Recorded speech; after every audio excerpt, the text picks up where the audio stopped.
Hello and welcome to this afternoon stimulus package update on a Monday. I'm going to try and get through this as quickly as possible. On today's video, we have answers to your guys' most interesting questions. Yesterday, I said at the end of the video, if anyone has questions I have not answered, put them in the comments and I will answer them on the next video. So there's some real interesting ones there. We also have some EIDL grant program and some Paycheck Protection Program news that I think is really exciting as well.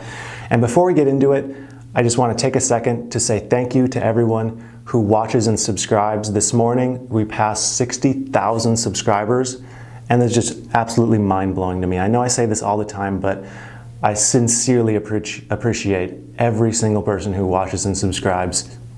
It's mind-blowing to me. So let's move on to the EIDL news. As of today, 4/27, 11.2% of businesses have received funding from the EIDL grant program, and that's exciting because that is up from 9.8% just yesterday, which makes that the single largest daily increase we have seen so far with this program. That makes me really excited because we're only going to see an even bigger jump this week, I think, in numbers now that there's that extra funding that was approved on Friday. So I'm really happy to see those numbers. And additionally, there was an interesting piece of data that was sent to me on the SBA website that seems to be updated regularly. There's a link that I'll have in the description, but it shows you how much funding each state received, the businesses of each state, and how many applications were processed for the small businesses of each state through the EIDL grant program. Here's some interesting stats from there. California had the most small business applicants with 187,000 applicants and $726 million in funding that's been approved through the EIDL program. Wyoming had the least amount of funding with just over 2,500 applicants and $9.9 million in funding.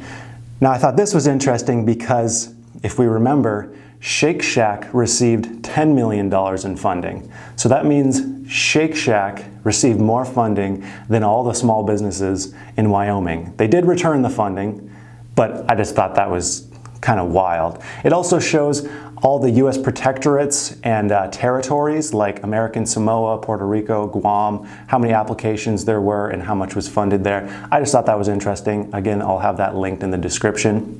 Moving on to paycheck protection news, more good news here. According to COVIDLoanTracker.com, 9.8% of businesses who have applied have received funding through the Paycheck Protection Program. Again, this is up from 8.8% yesterday, which also makes that the single largest increase in a single day. I can't believe it. Good news, good news. That's awesome. Let's see, that's all I have for EIDL and Paycheck Protection Program. On to your questions. Dr. Bitt Coin asks, when is the government going to help out the Americans left out from the first CARES Act? Well, as of right now, all I can say is every single one of the proposed second stimulus packages, who knows if they'll go through, but all the proposed ones are much more inclusive on who can receive funding, who will receive funding. Every single one, basically one of the main goals is to include just about everyone because it seems like representatives are in agreement that one of the issues with this first stimulus package was there was a lot of people who were excluded. A lot of people were excluded just for the sake of trying to get out payments as quickly as possible. So the route that they took had the side effect of excluding a lot of people. So if there's a second stimulus package, it's looking like there's going to be more assistance for those people. Secondly, if you're out of work, you can always apply for unemployment. A lot of people have applied for that and are successfully, at least getting something from that. On to the next question. Jay Cuneo asks, I have applied for the EIDL as a self-employed about 2 weeks ago. Is there any way to find out the status if I'm approved or not? As of right now, there's no way to check the status like online or anything like that. You can call the SBA and see if there's any issues with your application or try and get like a status update. However, their information seems to be limited from what I've heard, the people who have called, and you're likely going to be on hold for a long time. It might be worth it just to check and see like, hey, is there an issue with my application, especially if people around your application have already received funding. Another way to check to see if there's any action is to see if there's been a credit pull on your account. anytime recently, because many people, it seems like, get a credit pull about 2 to 4 days before they actually receive funding through the EIDL program. You can do that through like Experian. They can show you if anyone has pulled your credit. There's not a whole lot you can do in that case. The next question, Angel Torres asks, for someone who has been unemployed for a few years with no government help, will they get a stimulus check? Yes, you will. You're eligible for a stimulus payment if you don't work and you don't receive any form of government benefits. However, if you're not on one of those government benefit programs and have not filed taxes, you need to fill out the non-filers tool. Otherwise, it's really likely that you will not receive any form of stimulus payment because they just don't know. They don't know how to send it to you. So make sure you fill out that non-filers tool if that's the case for you. The next question, Mae Sweeney asks, do you know what the cutoff date they used to determine whether you receive a $500 dependent stimulus if your child turned 17 in the month of April 2020? Now this one I didn't know the answer to right away, and the answer is kind of interesting.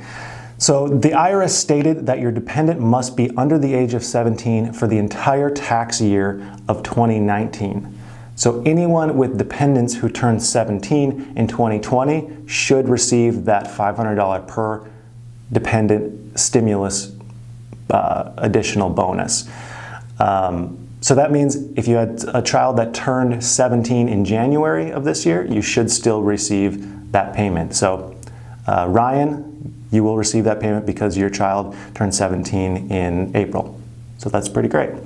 As a side note here, anyone who receives VA or SSI benefits and has a dependent under 17 years old, you need to fill out the non-filers tool by May 5th in order to receive that dependent $500 stimulus payment. If you don't do that, you will not receive the additional $500 until 2021 when you do your 2020 taxes. So that's really important. Do that by May 5th. That's all I have for today. If you guys have more questions, feel free to leave them in the comments below. It seems like people are liking this a lot. Until next time, thank you for watching, and I hope you have a profitable day.